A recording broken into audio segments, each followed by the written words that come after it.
Thank you, Oliver, for your introduction. And first, thank you for the invitation. Thank you to the New Zealand Institute of Architects. And we are really pleased to be here to share with you our ideas and projects. Yeah, and we come from the other side of the Pacific Ocean, but in a very different context.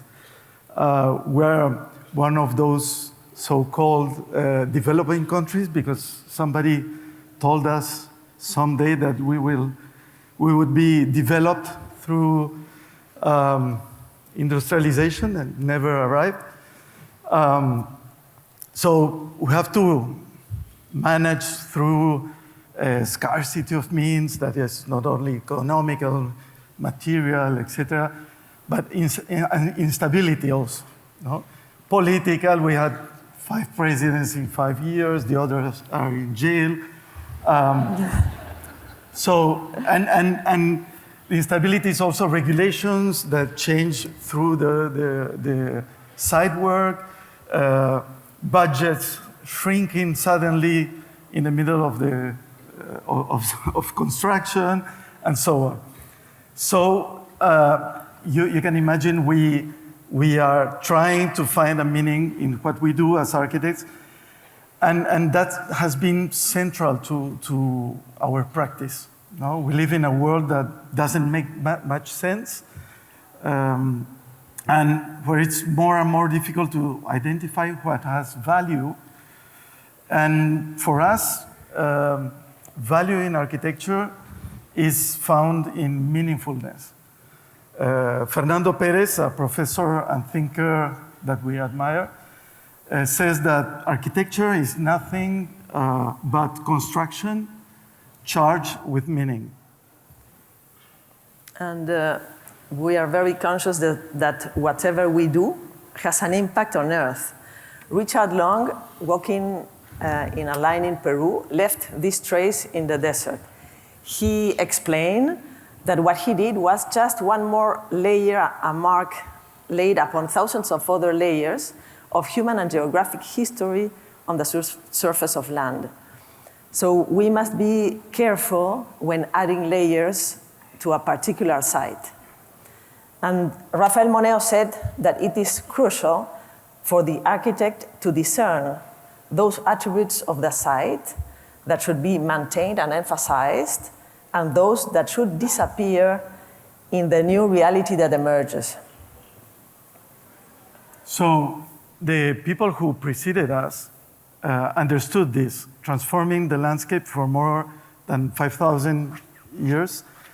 And they demonstrated that it is indeed possible to build and to increase biodiversity. I think that we as a society have, I think, unlearned, and we don't know anymore how to do it. So understanding this layering of memories from the past is for us at least crucial when trying to add one more and when we have to intervene as architects. In Peru, we feel the reasons for architecture are inseparable from the consideration of a larger scale. Having worked in 2 such different realities as the French and the Peruvian, has pushed us to be aware of the importance to root architecture in its place. And a place is not only defined by what we have in front of us, the physical conditions of geography, the climate, etc., but also the intangible layers of learnings from the people who preceded us and the knowledge actual people or actual inhabitants have about how to build here, no? And with what is available in this place. Our work is rooted in a patient search through observation. It started constructing our own architectural culture, seeing and visiting places, and thinking through drawing. We tested these thoughts as in a laboratory by the doing, where each project informs the next one on its strategies and approaches to similar problems. So in each project, We like to go from a sketch to the model, then to technical drawings, then into the reality, to the site, and then back to the model, the precise drawings, like in a circular dynamic between mind, hand, and matter. And our build projects shown here at the same scale cover a large span of different programs, dimensions, and locations, but are all related by these questions. In each one, we try to convey a sense of belonging by being coherent with climate conditions, pre-existences, and cultural memory. In addition, we seek to use available materials involving local craftsmanship and giving labor agency in the construction process. Understanding the territory is crucial, as we've seen, and because we live in the tropics, between the Pacific Ocean and this range, creating unique conditions for life. And 2 centuries ago, Alexander von Humboldt realized that altitude and not latitude defined biodiversity and therefore culture in the Central Andes.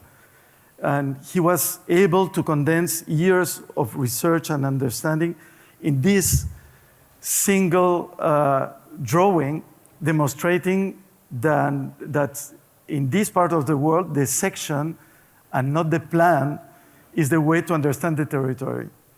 And this drawing is so precise that we can locate the projects we are going to show you in this section.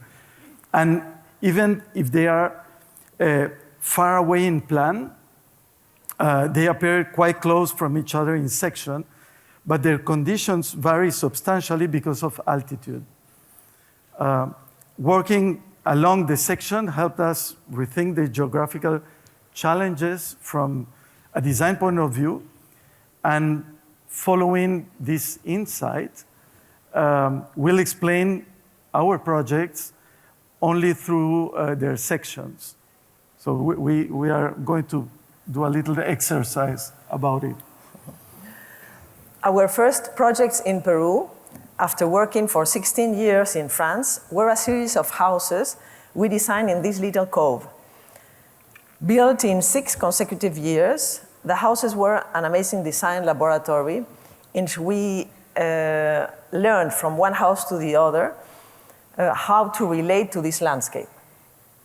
With absence of rains, extreme hot or cold days, no strong winds, climate gave us a huge opportunity for redefining architecture and its very role of providing shelter. Topography gave us the keys to intervening. We draw first the slope of the cove, then an emerging platform in order to define a new horizontal ground for life. After that, we define an enclosure that ensures domesticity and intimacy, providing shade to the platform and framing the ocean view. Finally, a pool brings the ocean to the platform and serves as a natural railing. Underneath, we excavate the platform to create the rooms for intimacy, the bedrooms protected from the setting sun by the pool. So they all follow the same logic, and even if each one responds to different needs. Seen from the beach, at the image at right, the whole seems to emerge from the cliff, while from the desert, the image at left, it seems to be excavated on the land. This duality is also present between the houses, exterior and interior. From the exteriors, an enclosure protects intimacy from the desert vastness. Once we cross a threshold, we get into another exterior space where intimacy can take its place and be perceived as an outdoor interior. Here, interior and exterior spaces are not defined by earth-tightness, but by the relationship between intimacy and vastness. And local craft traditions gives us clues about forgotten or undervalued materials. The only thing we need in this place can be a bench and a woven straw mat roof.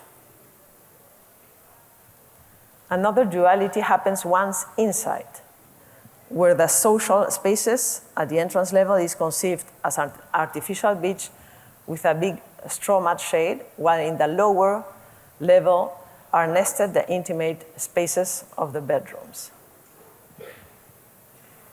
All the findings we did while designing these houses in this harsh topography were useful when we got face-to-face with a much bigger project in Lima, which was a very important building for Peruvians. Because in fact, on the edge of this bay, the Bay of Lima, we won a competition for what is called the Place of Remembrance. That is a place for reconciliation of Peruvian people, a cultural center that would articulate the efforts of an entire generation to convey to the future ones the memory of 20 years of extreme violence that devastated our country like 20 years ago and left more than 70,000 deaths. This place has become vital in the aspiration to prevent repeating the errors of the past, and its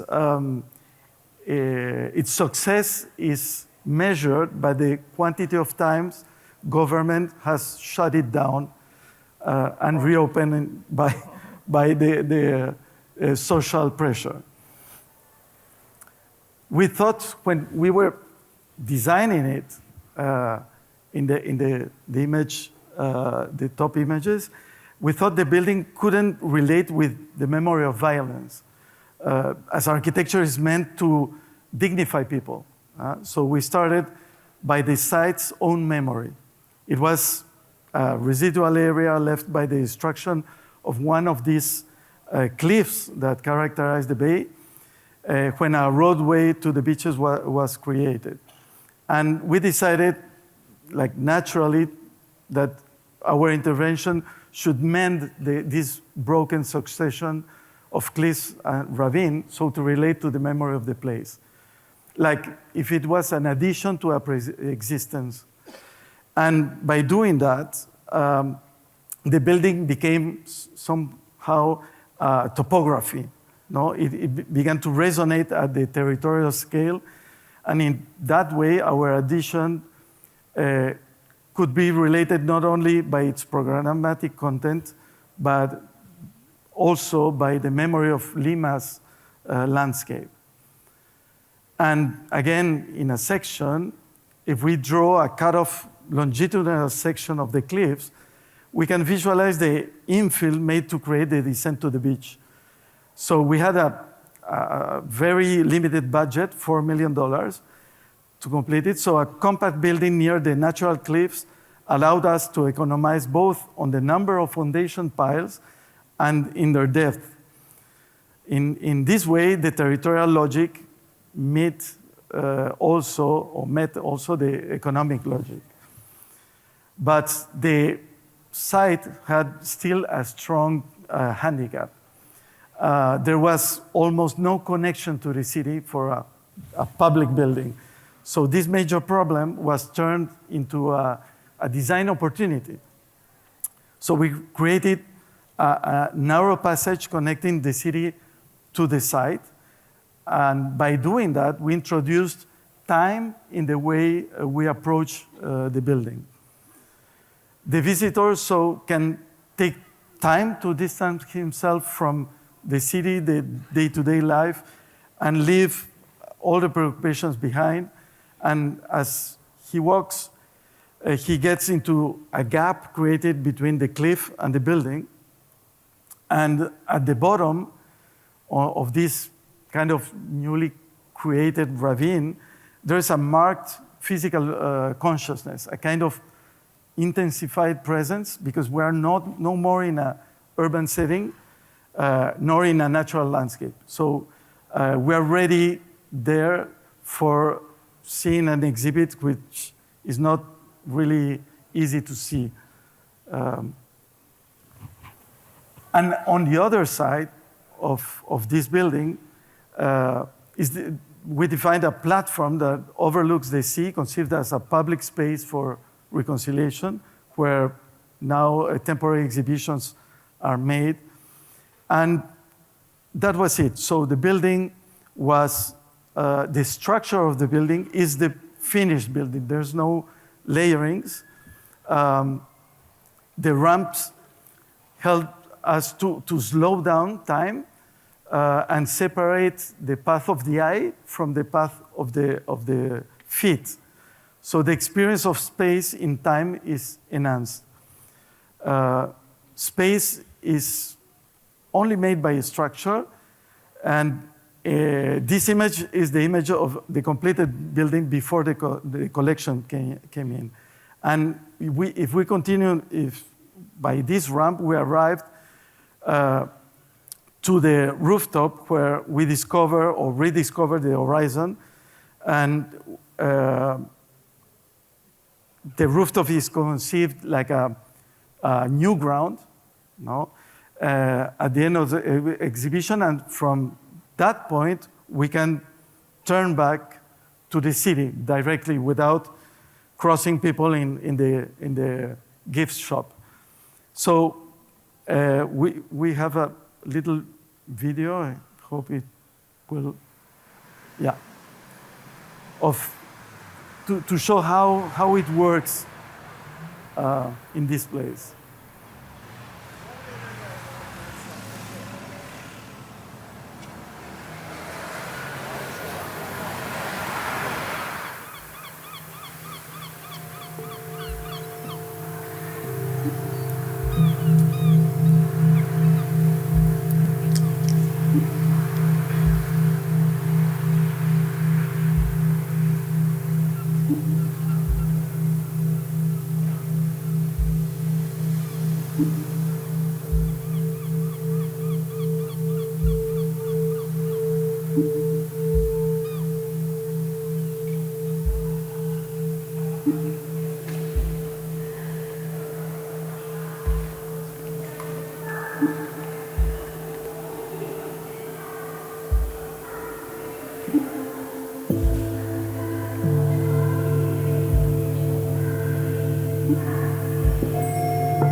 This building, although is public, has been shut down by the pop-up governments that succeed in our country because it talks about corruption also.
In the same place, in the Humboldt section, but 400 kilometers south from Lima, the Paracas Archaeological Site Museum, situated in a remote place at an extremely arid desert, was destroyed by a strong earthquake in 2007. Foreign funds were used to rebuild a new one. The project keeps the memory of the previous museum by building in the exact same location, respecting the overall volume and geometry, as a way to preserve the memory of that previous layer of intervention.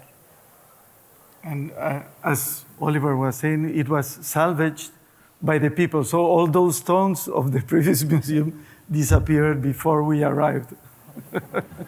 But it was salvaged. The desert is full of geological and cultural layers. Paracas people lived here 20 centuries ago and started to leave traces in the desert, followed by their successors, the Nazca people.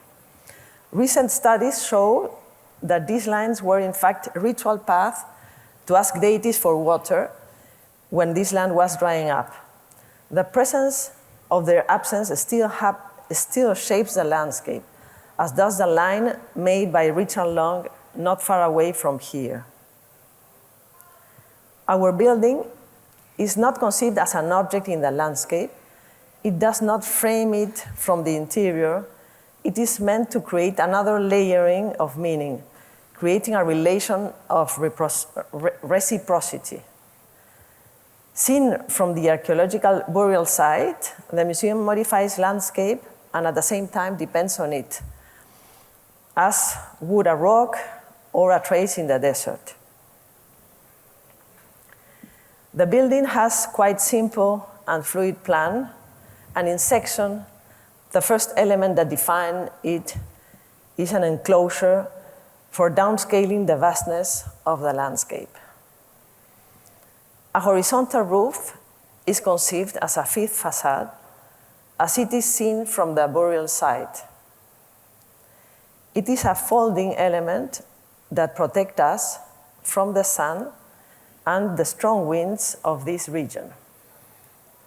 And finally, a series of low-tech environmental devices find their place beneath the roof and help defining the exhibition spaces.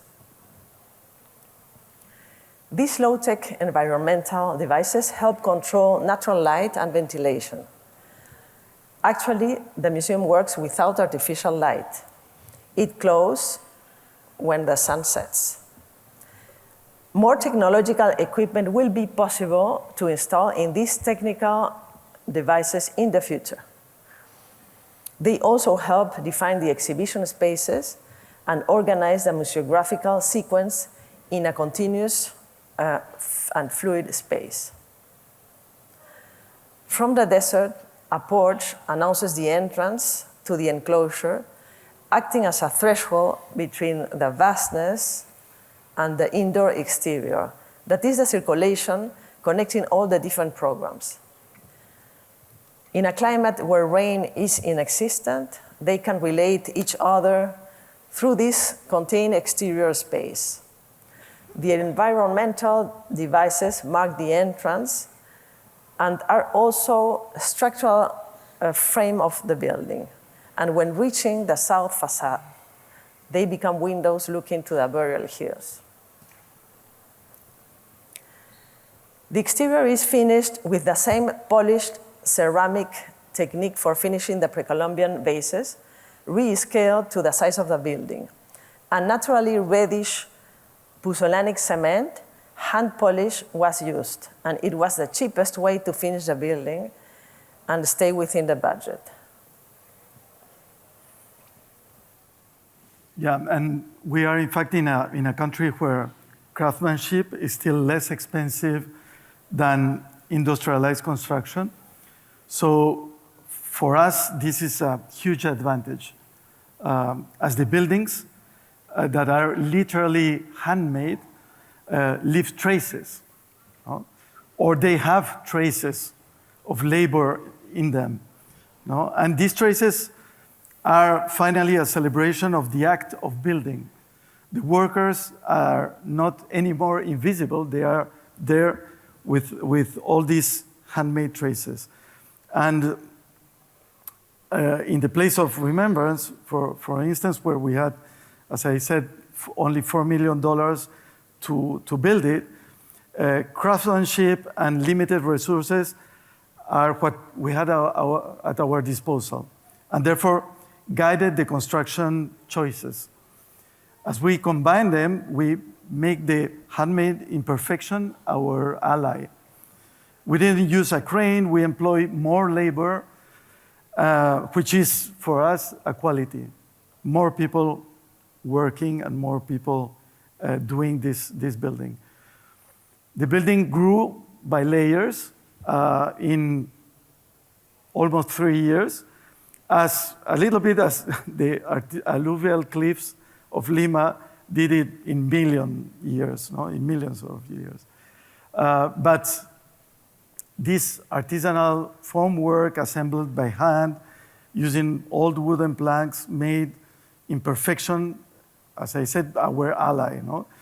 And in this context, the design process does not finish with the construction drawings. And the act of building can be also an act of memory. The place of remembrance enlarged the notion of memory, not only to the place, but to the memory of the building process and the people who did it. Suddenly, the construction plans were no longer as important as the building itself becoming a map describing all these memories together. Human labor becomes the visible memory of human intervention. This was almost mandatory when the builder disappeared with $1 million, and we didn't have money to finish it, so we took all the pebbles from the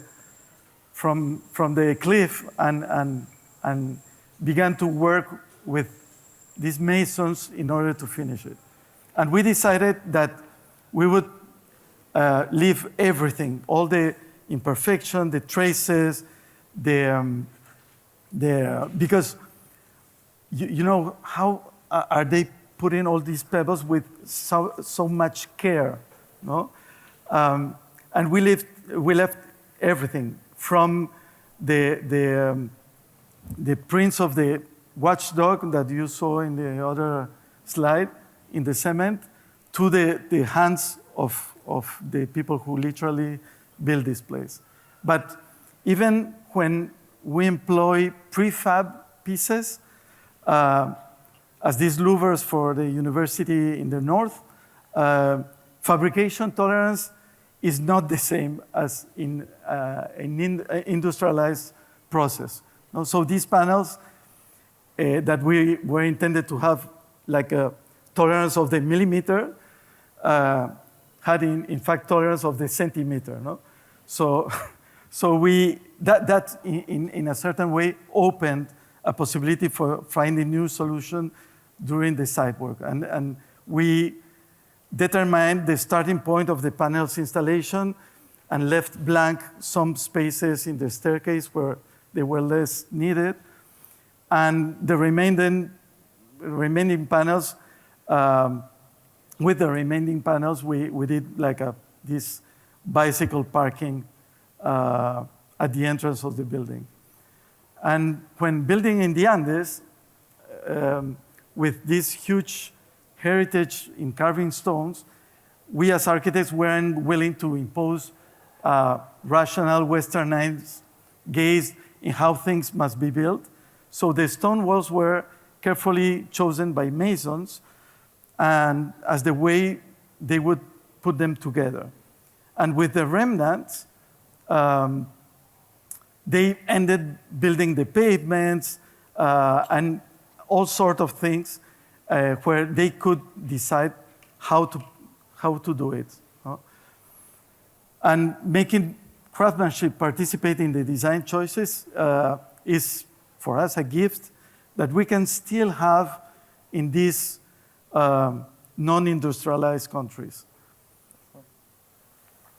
And we were asked to design a countryside allotment in the Sacred Valley of the Incas, so now a touristic destination.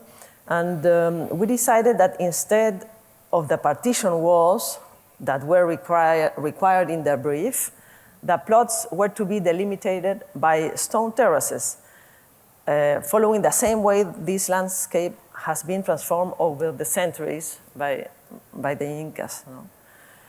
For us, it was really natural. And some few years later, we built a house here.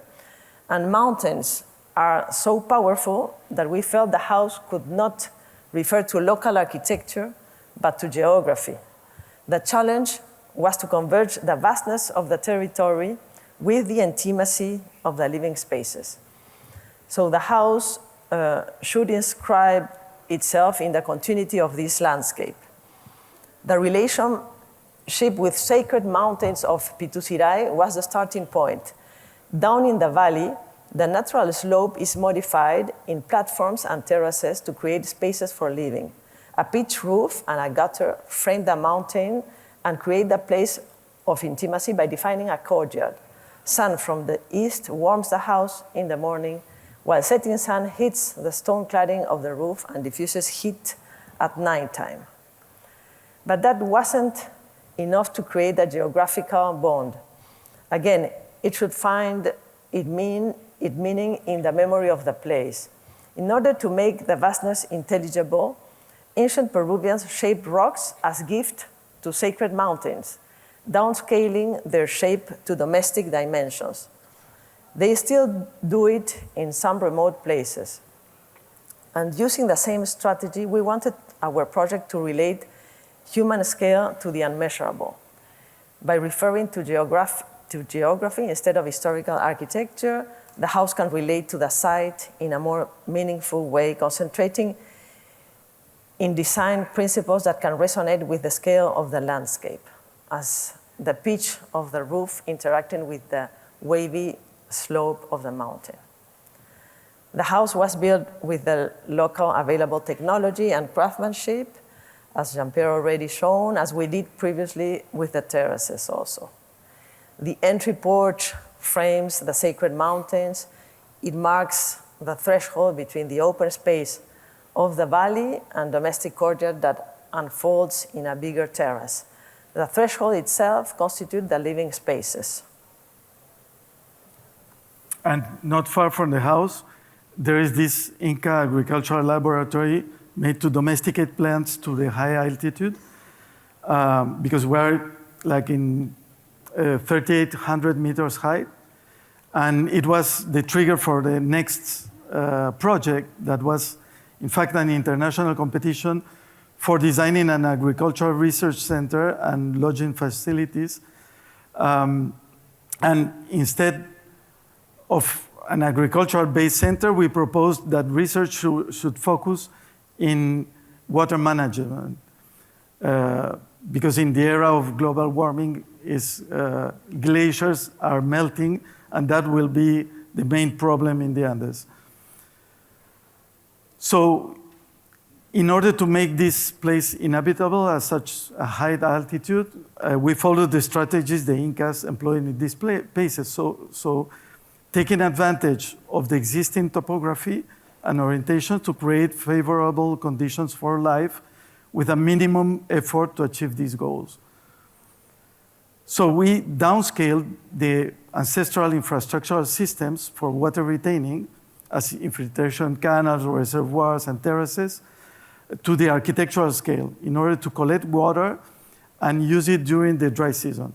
The combination of the different systems would define the building, and a careful use of the site's topography, combining excavation and infill, allowed us to take advantage of an existing ravine and the existing slope for bringing natural light into all spaces with a minimum impact on landscape.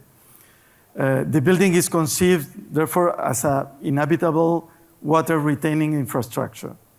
no, as most of pre-Columbian intervention that served not only for living, but also for domesticating this harsh landscape. So looking towards Moray, we can see that the existing ravine receives the logics of the Water Management Research Center. And from the, looking from Moray, no, the subtle earth movement is almost invisible from the archaeological site. All the living spaces turn around the main water reservoir, which changes with seasons. And from there, we had another project going down to the Amazon jungle, and it was the new entrance for Machu Picchu. It was a competition where we find it was a big opportunity to think how an intervention can reveal changes in this section of Humboldt. So how can vegetation change from Cusco to Machu Picchu and reveal it, because the way we arrived today to Machu Picchu is like arriving in elsewhere, but not in the jungle.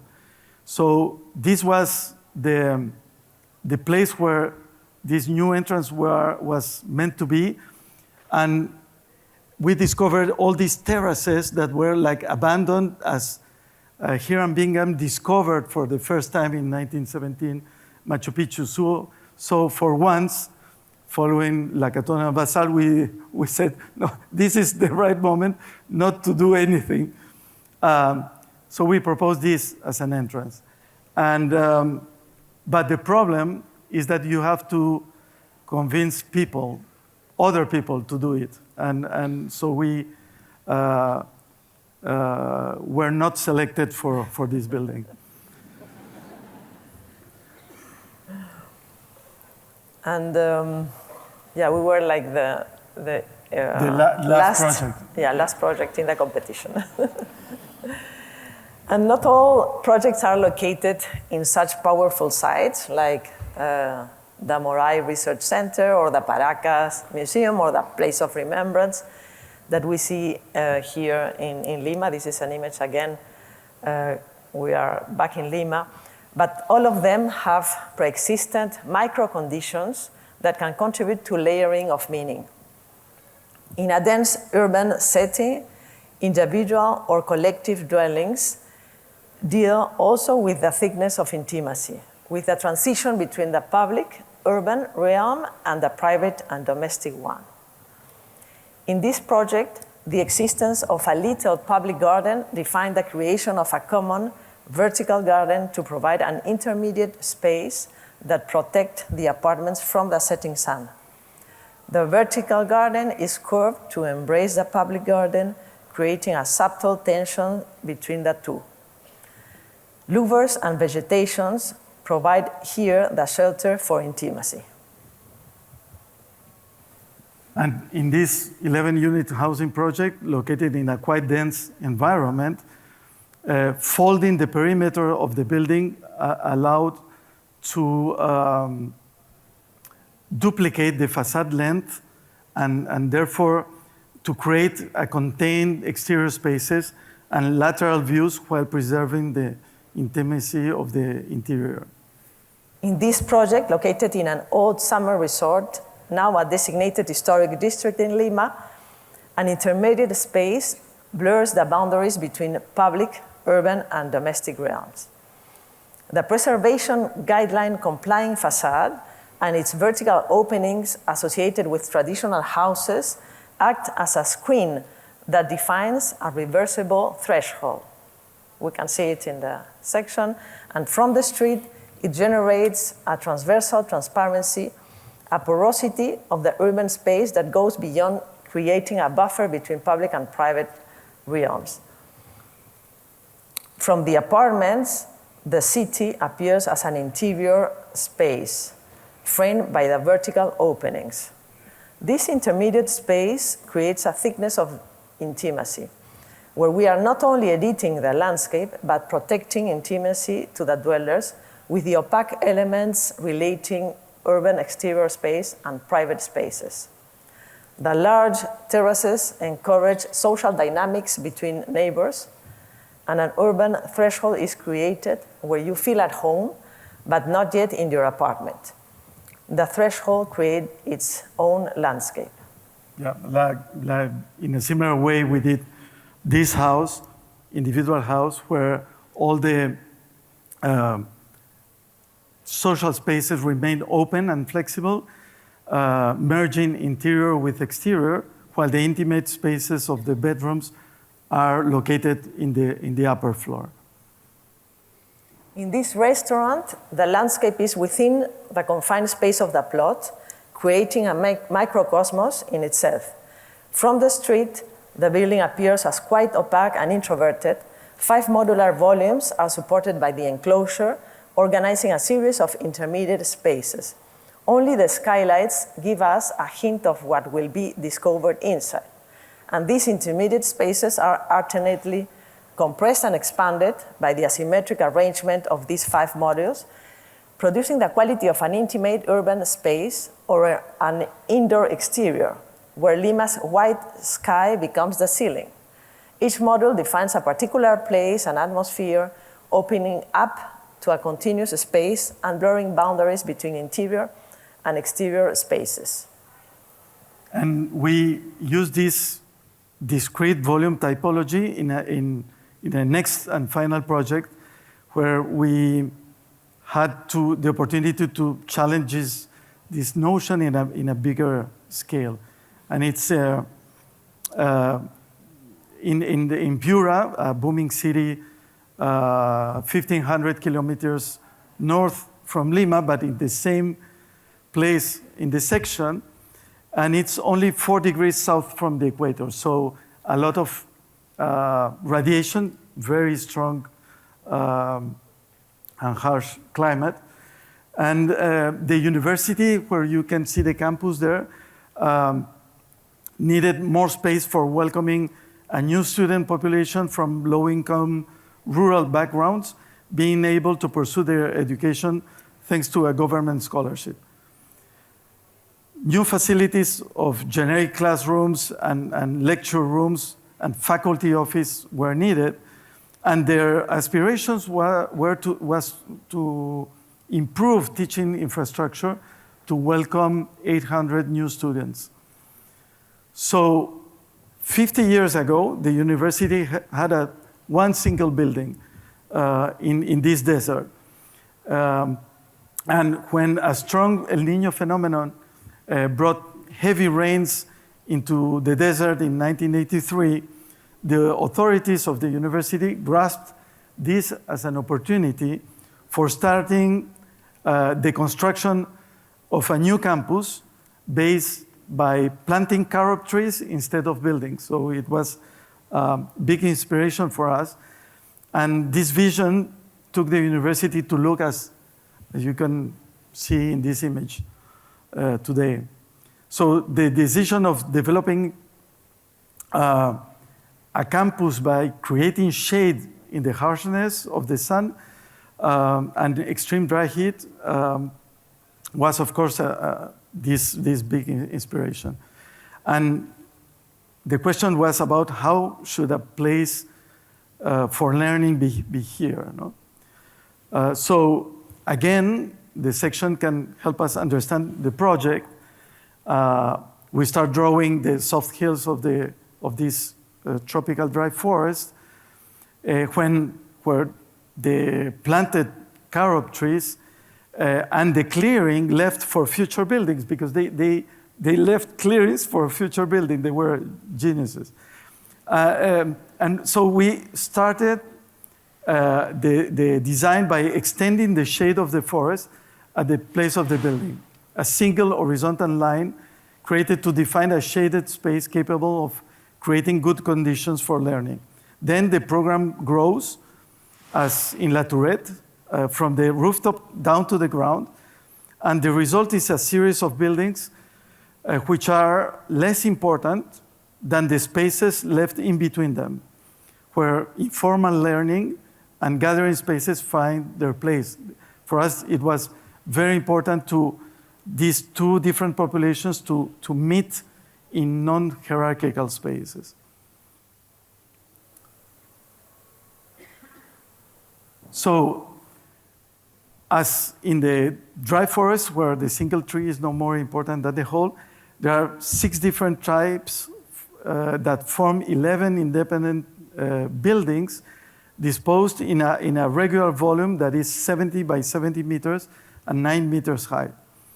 But this apparently compact scheme shelters, in reality, a shaded, permeable space, allowing natural cross-ventilation from the southern winds that make air conditioning unnecessary. The complex is also permeable in its access from 3 sides, so that it becomes a shared crossroad in the campus. And today, the university authorities studied this building. It's the first time a building is studied in Peru, I think, after its completion. And they discovered that almost 40% of the people in the complex don't have classes in it. So it has become a place to stay.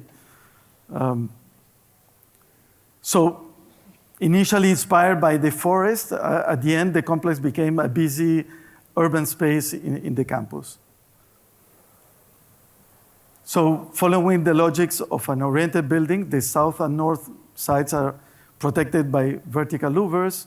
They are equivalent in the Ecuador, while in the west facade, a system of prefab concrete panels that we were showing before protect the faculty offices from the setting sun. And in the east side, there's a building that faces the access from the campus, main pedestrian pathway, and hosts the ramps that connect both levels. So here, there's like a kind of light modulator in order to accommodate our eyes to the shaded half-light spaces.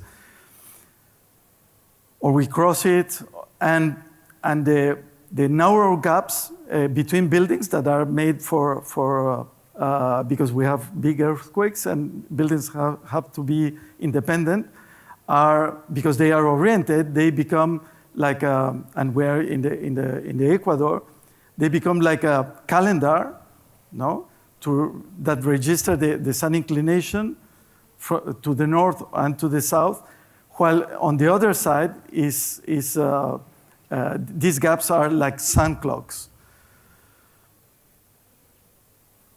Spaces are modulated to favor different kinds of gathering, even informal classes. And as we get into the complex, these spaces become more important until we arrive to its core, where these intermediate spaces are crossed by a stretch of the tropical dry forest. And we just finished our time, but we have a short video. Is it possible, Oliver? You're the chief? Yeah. Yeah. It's only 3 minutes, and it's 1 day of this building.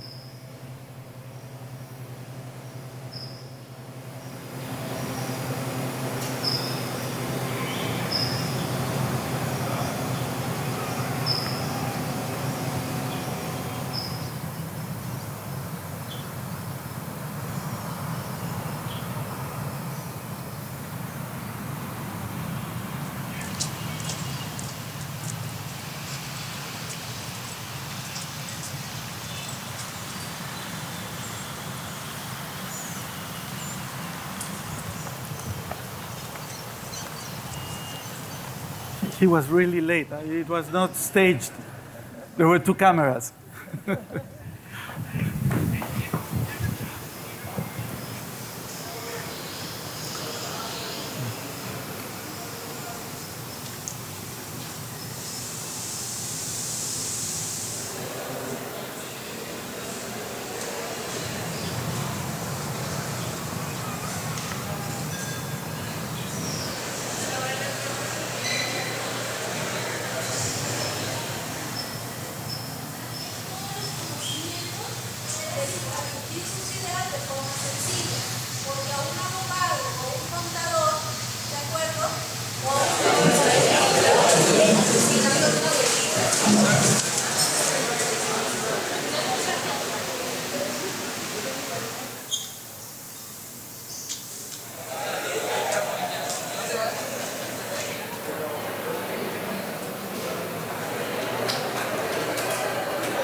Okay, thank you so much. Thank you.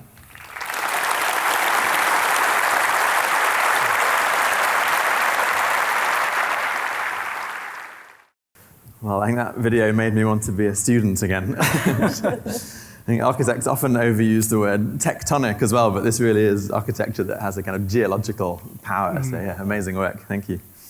I actually want to start with quite an architectural question, given there are so many designers in the audience. Your use of the section to explain the projects. I'm interested, is that also how you design when you begin with these schemes? Are you designing in section rather than plan? And if so, what opportunities does that give you, that technique?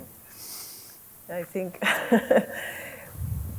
first, when we start a project, what we do is talk a lot between us, like to try to define like the strategies we want to use.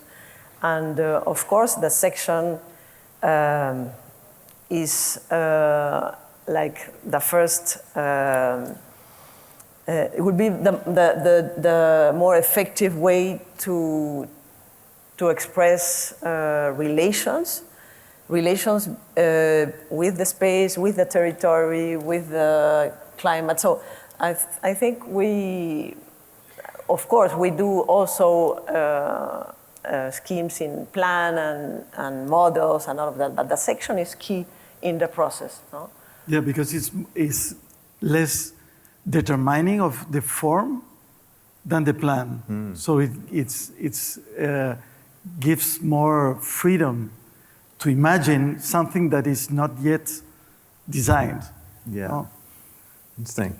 Okay, I'm going to go to this list of Slido questions. It's interesting, the most popular one that people seem to be interested in is the reason for moving your practice from Paris to Lima. What were the main drivers for that? And was part of it the kind of search for the opportunities to use more hand craftsmanship and those kinds of techniques? We're still asking ourselves why we did that.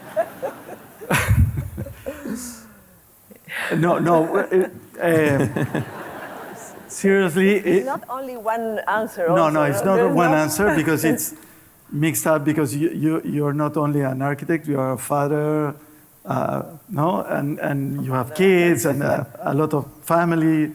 So it was not one thing, but the thing is that we went to Europe to study after our degree in Peru. And we were meant to stay like 2-3 years, and we stayed 16 years. So we never decided to left Peru.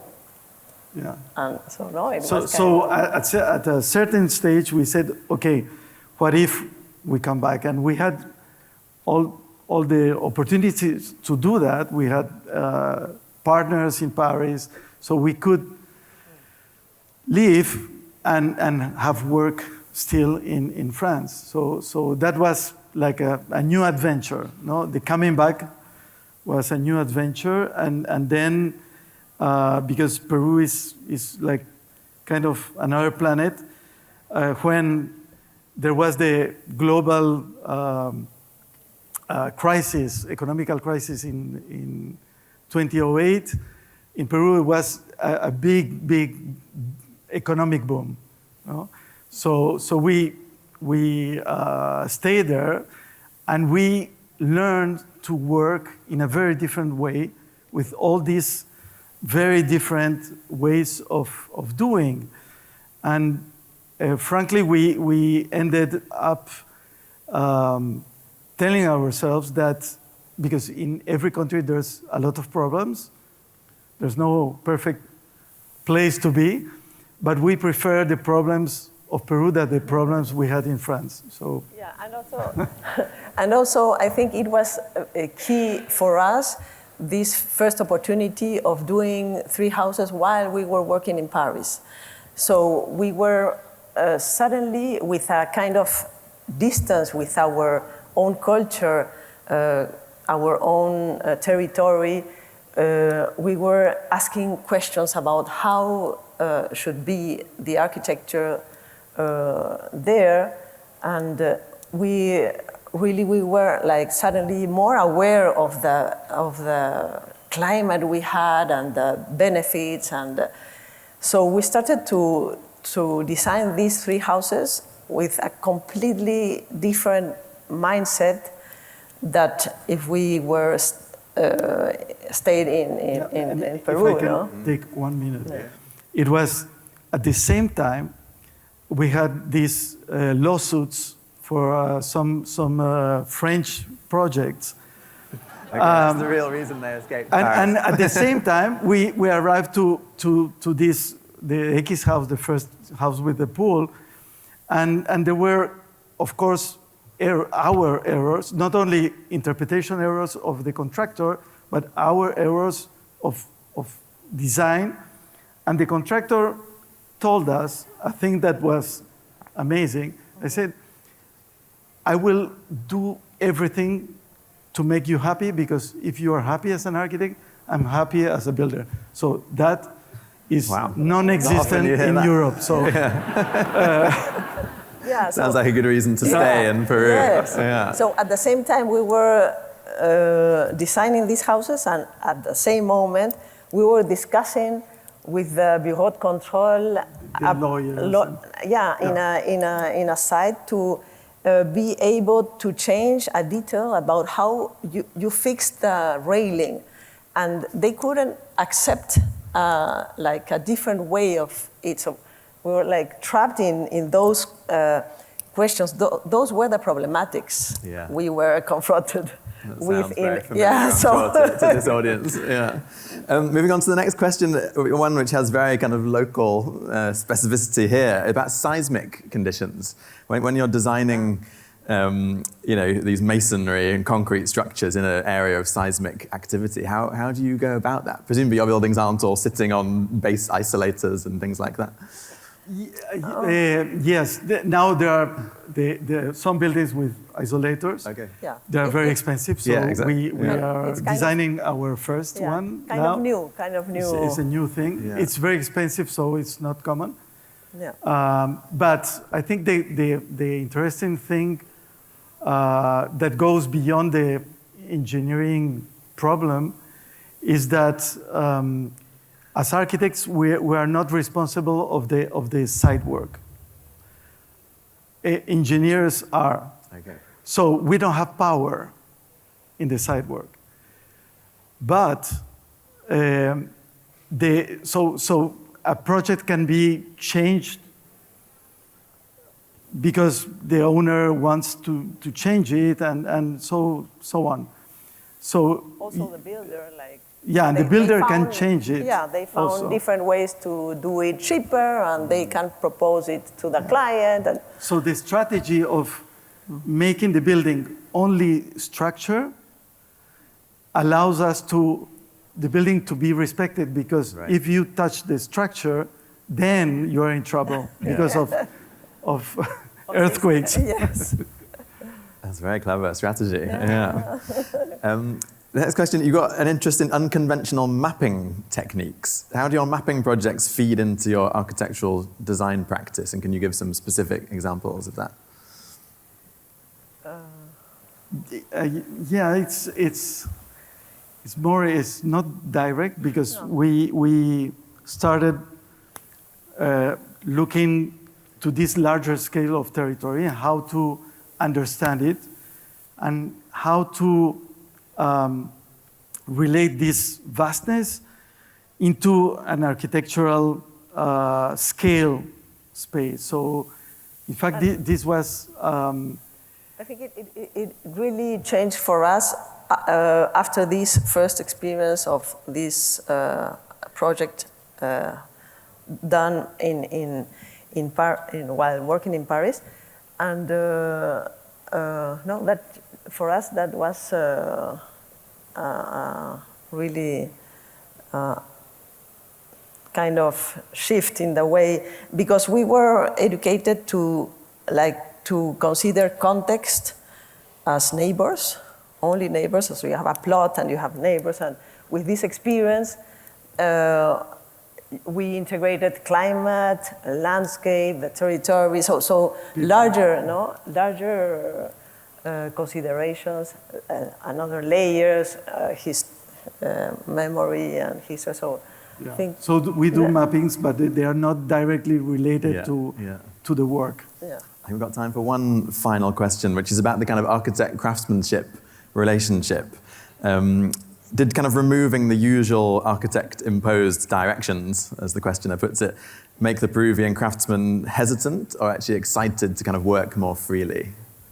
No, they were excited, but the problem was that they wanted to do things like you think they must be done. So there's a communication problem where you have to convince them to make them think really what is... They're in control. Yeah. Yes. Because if not, they will try to interpret what you want to do as an architect. And you have to eradicate that from this thinking and really make them proud of their own knowledge, because we were a colonial country, no? So colonialism is very strong, and we're trying in somehow to decolonialize this vertical way of deciding things, no? In our little sand grain. No, and it's true that there is a tradition. Everybody knows how to build with concrete, and because of the informal city that grows. So really, people know to build, and also they love to do it with care. So we were really pleased when we started to work in Peru to have that, after the experience of Paris and traumatic. Yeah. Great. Well, before we move on to our giveaway, could we just have a round of applause for Sandra and Jean-Pierre? Thank you. And thank you once again to their sponsor, Modex.